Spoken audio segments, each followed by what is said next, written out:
classes may have static data members. So this is an example of syntax. Let me just copy and paste this, and I'll put these two variables somewhere inside the body of my class, just like this. And so apparently I want to be able to designate inside the point a couple of variables that indicate an origin of the system of coordinates. So let's imagine that we would like to all points share a couple of variables. So the meaning of static data members is that when we create objects, for example,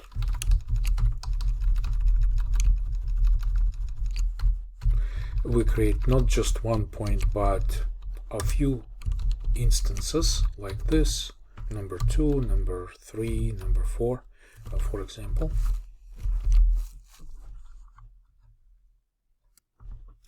And every time we declare an object, the object is instantiated, right? So I can draw these objects as 3D boxes, showing them that they exist somewhere in computer memory when I create them like this.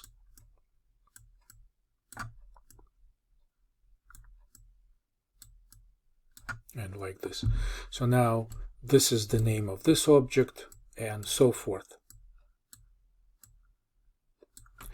When data members are declared static, such as this X origin and Y origin, they're placed sort of like on a sideline, just like global variables that don't belong to any functions or anything else. They just exist by themselves. So these two static data members of class point would exist somewhere in memory, just like in global memory. Technically speaking, they belong to the scope of class point, but every object will share a copy, just one single copy of these variables somewhere placed in computer memory. So not individual copies of our objects will not have unique copies of these. So therefore, if any program or any part of our application rather goes and changes these two static variables, if they're able to access these two static variables, all objects will instantly share the new values. And so basically static data members that belong to the class but not to any object, and they behave just like global variables. Now here's something interesting about initialization of these static data members. If I just wanted to say origin equals 0 and equals 0, you would expect that because only single copies of these variables exist, it would be possible to just initialize them like global variables. But then here's this sort of restriction. If I try building this code, I get an error from compiler that basically says that static data member with an in-class initializer must have non-volatile const integral type or be specified as inline. Okay, so we can try maybe to add inline over here to be able to specify those initializers. But still we get these errors, and my point is that let's just not try this. It doesn't work. The rule of thumb is that once you have static data members and you want to initialize them, you cannot do them in the scope of class declaration. You have to go to a file that contains all sorts of definitions or implementation of our class members. And here typically I would just put this somewhere close to the top. You can copy and paste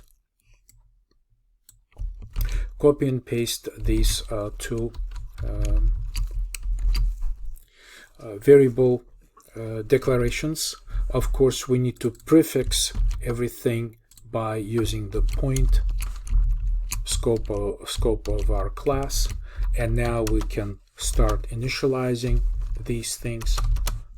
Right here we just want to keep our origin of the system of coordinates at 0, 0 location in our coordinate system. And if I try building this again, I still get errors, and it's kind of strange, where I get these error messages that tells me that static storage class specifier is illegal on members. So basically, the rules of the language is that the static keyword has to be taken out over here because it has a different meaning in different context.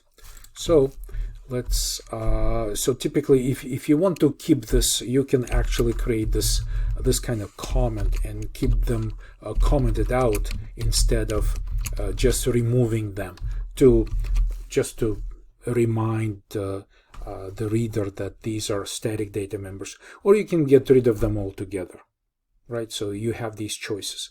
So now if I do this this time, it builds okay. So these are the rules that you have to remember about static data members. And remember, you would want to use static data members to share them between multiple objects, but just like global variables, don't expect that they will benefit you in the long run. Whenever possible, you should stay away from static data members, and mostly you should rely on normal member variables which are non-static.